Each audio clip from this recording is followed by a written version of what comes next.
Hey, everybody, this is Harriet Westmore, the podcast host of the More Wine and Music. But I'm talking with the More Wine and Music podcast, the story behind the music. This episode is about Nathaniel Buster Wilson, who was a former member of the 50s group, the Coasters. I am now in my season 3 music genre of the early 50s. So if anybody is interested in wanting to know about the background of the history of the Coasters as a group, please check out More Wine and Music podcast, season 3, episode 30. But on this episode, I'm going to talk about the story behind the music, and which is really, kind of eerie because 2 members of the group of the Coasters were actually murdered. So I'm going to talk about that. The first one I'm going to talk about, who was a member of the Coasters back in the 50s, was Nathaniel Buster Wilson. Before I get into it, I want everybody who's on YouTube to hit that subscribe and hit that like button. I want to get that algorithm going. So please hit that like and share and subscribe.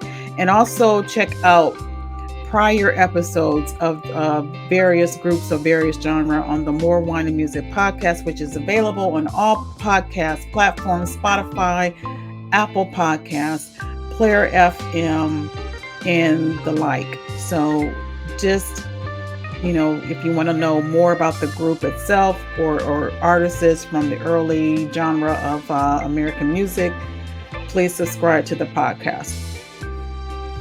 But here we go. This is the story behind the music. This is the story behind the Coasters group. I've already discussed about the Coasters group as if you listen to episode number 30 on season 3. But this particular person who was a part of the Coasters group was Nathaniel Buster Wilson. And I'm getting my source from the United Press International. So I'm going to read the article that I found from the UPI.com archives of the United Press International. And please note, the story that I've read is all alleged. I just got to put that disclaimer out there for YouTubers, for the 2 YouTube listeners. This happened in Vista, California in 1980. Apparently, after the Coasters their music kind of like dissipated, they didn't have a big major hit. The last major hit was in 1970, which was Love Potion number 9. Each group, the original group that came up from the 50s, they kind of went off into doing their own thing. But apparently in 1980, I don't know, Nathaniel, he was one of the 50s original member of the Coasters. He might have had his own thing going, and he was actually managed by a guy named Patrick Cavanaugh.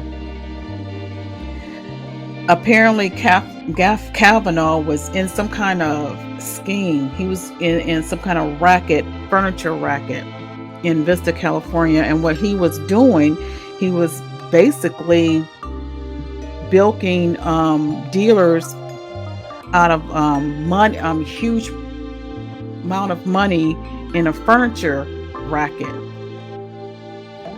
And this was in Arizona, California, Nevada, and I said California, I'm sorry. And so it was estimated that he bilked furniture dealers out of $450,000. And how that scheme went was that the scam consisted of a fashionably dressed woman who was actually Patrick Kavanaugh's wife. She would go into this furniture store in a limousine and ordered these fancy type furniture to be delivered at a certain spot. So of course, seeing a woman who was fashionably dressed, looking the part, talking the part, obviously no one would ever suspect that she's part of some kind of a scheme or a scam. She will order this expensive type of furniture. Upon delivery, the payment was made by check, and it was always done, I guess, on a weekend. And by the time the furniture, or the dealer of the company or the furniture owners would try to cash that check would bounce. And so by that time, the furniture that this lady would acquire from the dealer, they would turn around and resell it to other venues, usually in swap meets and stuff like that. So that, so they essentially, Kavanaugh would, put up his wife, tell his wife to go in and purchase all this fancy furniture. Then once they get the furniture delivered to their house, they will resell it to other, fencing, basically. They would write a fraudulent check. And by the time the dealer, cashed that check was bouncing from the time, she wrote it. It was already, a fraudulent check. Well, apparently, Nathaniel Wilson knew about this. I don't know. I'm not sure how I don't think he was part of it, but he knew what was going on because, again, like I was saying, Kavanaugh was supposedly his music manager. So Nathaniel was actually doing had a little group of his own. I don't know if he was using the name or formerly known member as the Coasters. And a lot of, just as a side note, a lot of entertainers who were former, members of a up and coming or a very popular group, once they leave, they still try to, when they try to form their own group or gig or whatever, they kind of build themselves as formerly, member of that group that they left or whatever. So I believe that's what happened with Nathaniel, and this Patrick Kavanaugh was the manager of that group that Wilson had formed. Well, Wilson must have been privy to what was the scam that Kavanaugh was doing. And either Wilson was threatening to go to the police or something. But next thing you know, in 1980, Wilson's body was found, and his body was actually dismembered and was found in a canyon near Modesto in May of 1980. So the corpse hands and feet had been hacked off, and an attempt had to been made to remove the bullet-riddled head. So allegedly, well, it wasn't alleged because Kavanaugh was actually convicted, but I'm gonna get in more into that a little later. Apparently, Wilson either, told Kavanaugh that he was going to go to the police. He knew what was going on and was going to, snitch on Kavanaugh. So in order to, stop that, Kavanaugh apparently shot him and dismembered his body. A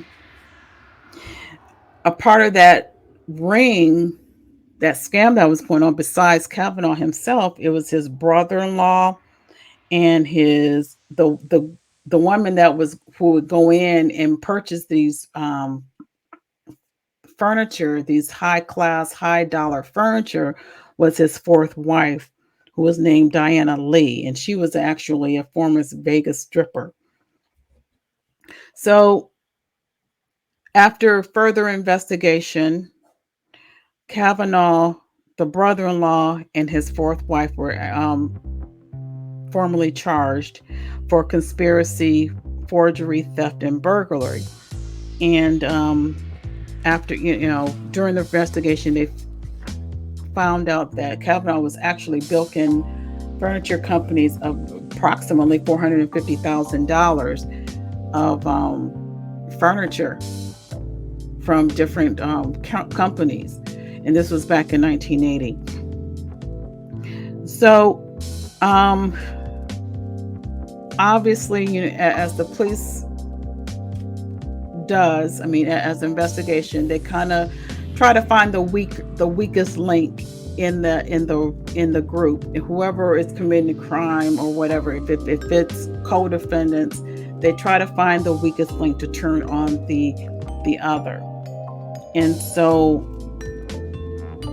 the third wife, Pam, whose name was Pamela, she was a part of the alleged scam too. And so evidently Pamela was the weakest link. So he had two of his wives, wife number 3 and then wife number 4, participating in this scheme. And the wife number 3 testified against Kavanaugh, and she basically said he was intimidating her into participating in this furniture scam. How it came about with Nathaniel Wilson was that his sister had filed a missing persons report in Las Vegas, and because she hasn't had, the family didn't have any kind of contact with, their brother or, the family member within weeks. So they've decided they couldn't get in contact with him. And then that's when they found out that his body was found in Modesto, California, chopped up into pieces. And, the skull was riddled with bullets. So how Kavanaugh became Wilson's music, his career, his manager. Apparently, Kavanaugh used, a lot of name dropping. So I guess he claimed he was a former manager of Marvin Gaye. So of course, when you name drop like that, then you figure, okay, he must be legit. He must, he can probably help his career. So that's probably how Wilson got connected to Kavanaugh.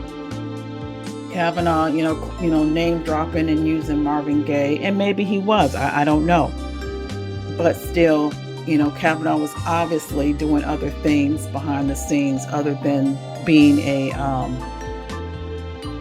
record or musician or a manager for musician. So he was sentenced to prison life. Actually, he was sentenced to death. He was on death row. And this is what's kind of ironic to me. He went to, they had the trial and everything, and Patrick Kavanaugh was sentenced to death, and he was on death row. But here's the funny, it's not funny, haha, it's just the ironic part of the whole situation was that while on death row in 1984, this happened, he was charged in the murder and everything happened, the whole scam all came out in 1980. In 1984, in 1985, he was convicted. Okay. So he was convicted in 1985 for killing Wilson this happened in Las Vegas. In 2006, at the age of 60, Patrick Kavanaugh died while awaiting execution on death row due to complications of gangrene in his legs because he was diabetic.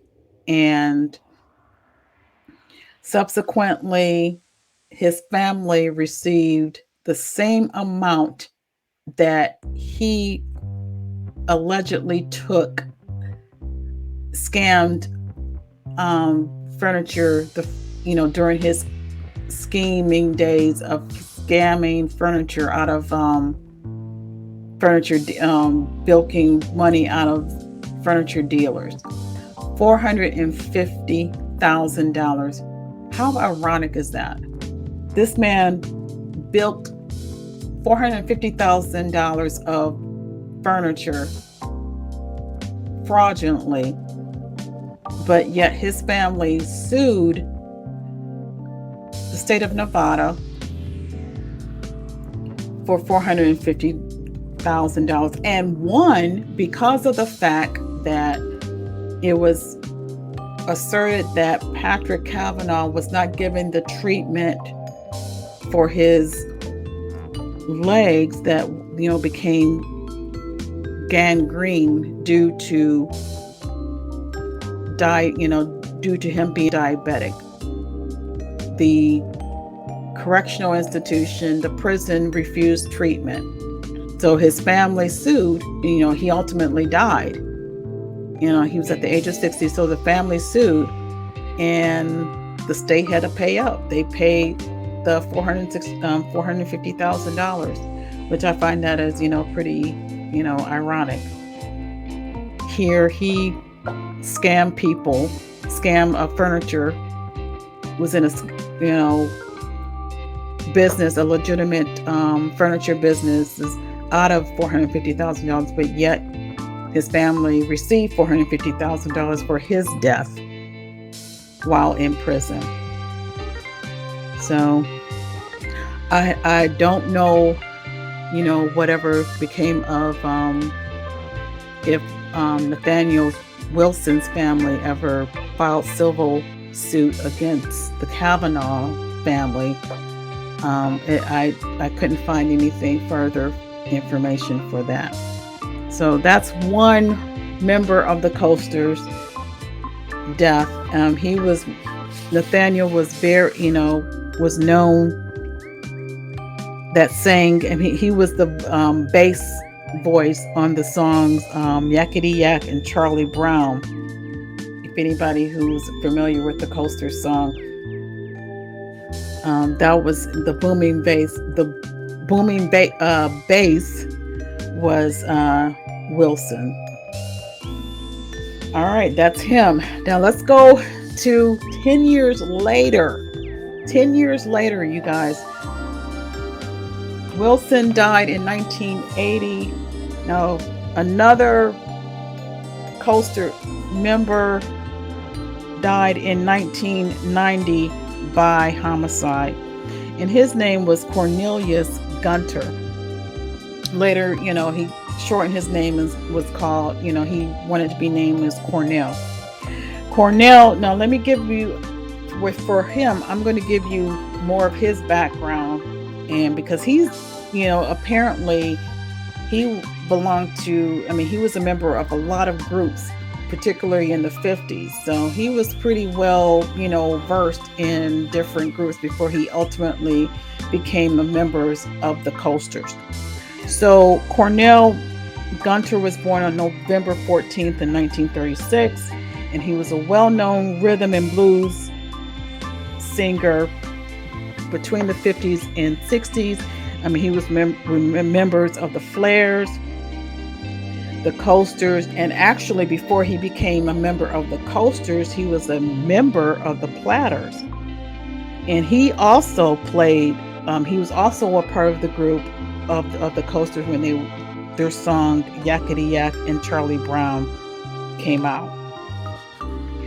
So Cornelius, or I'm going to start calling him Cornell from here on out. He was born in Coffeyville, Kansas, and moved to Los Angeles around 42.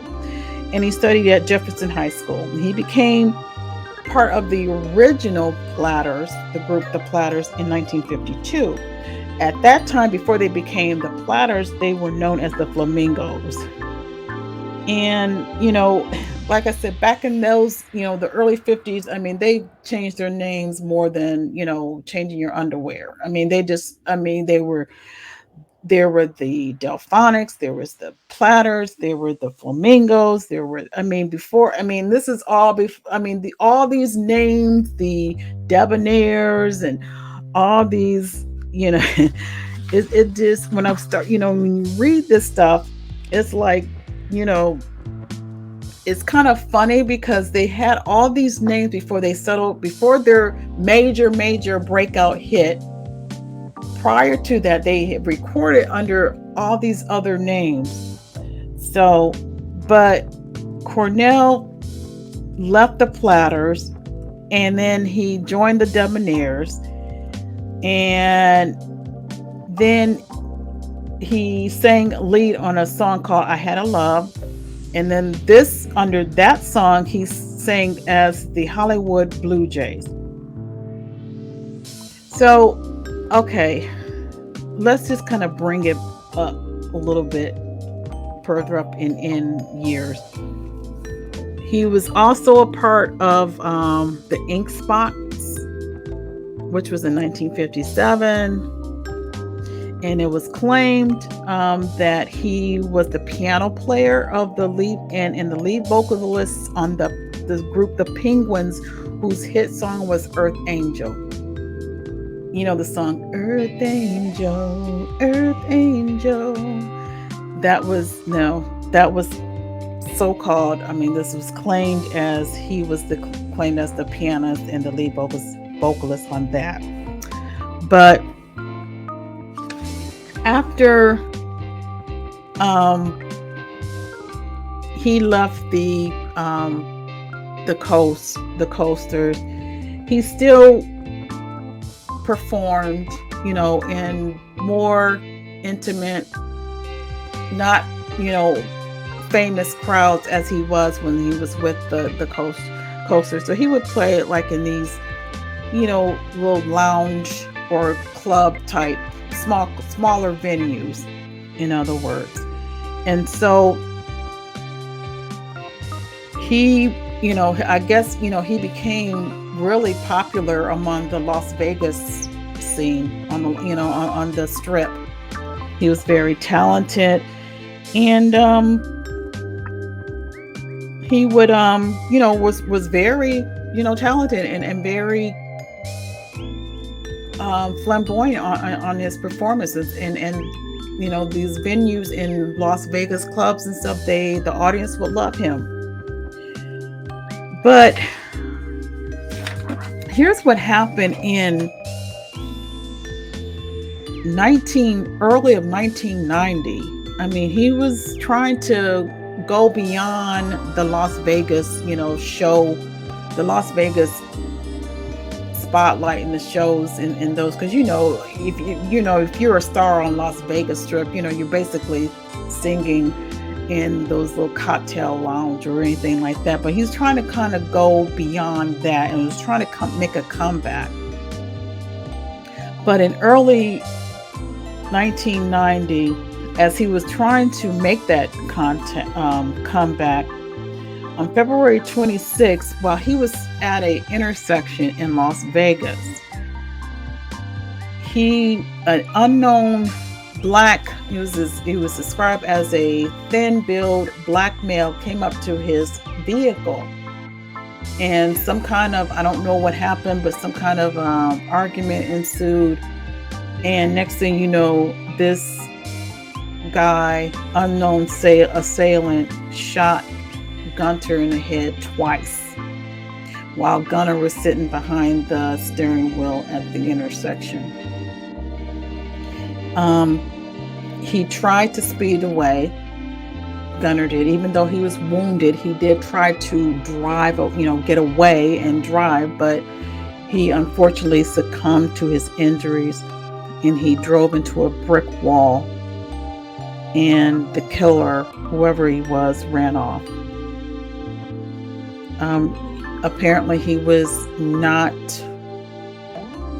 doing, he was doing okay as far as monetarily wise, but it wasn't enough for burial expenses. So Sammy Davis Jr. and Bill Cosby, they contribute and paid for his funeral expenses.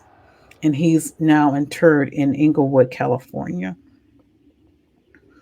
So that is the story of two stars that were in a group of the same group. Both of them died by homicide. Very sad, and they, both of them contributed a lot into the early 50s music in the group. The Coasters themselves, they were very, it was a fun type group. They had such clever songs that were funny and, just humorous. And like I said, I just talked about them as a group in my episode 30. So, and if you're more interested in knowing about, their history, please listen to episode 30 on season 3 of the More Wine and Music podcast on all podcast platforms. But I wanted to portray the story behind the music with, these two unfortunate tragedies that happened to two of its members. So please, YouTubers, listeners, please hit that subscribe and like button. Become a member, become a subscriber. I'm going to be bringing more stories behind the music. And by the way, before I forget, the information that I received about Cornell Gunter was from, it was from the BeenHere.org. And the source came from out of the National Black Justice Coalition. This was printed in November 14th of 2017. So there you have it. Okay, so I'm not sure who I'm going to talk about. There's so many people, there's so many demise of people, entertainers, and their tragic stories. And a lot of this, those have been already discussed. So those that are more famous and, it's been talked about over and over again.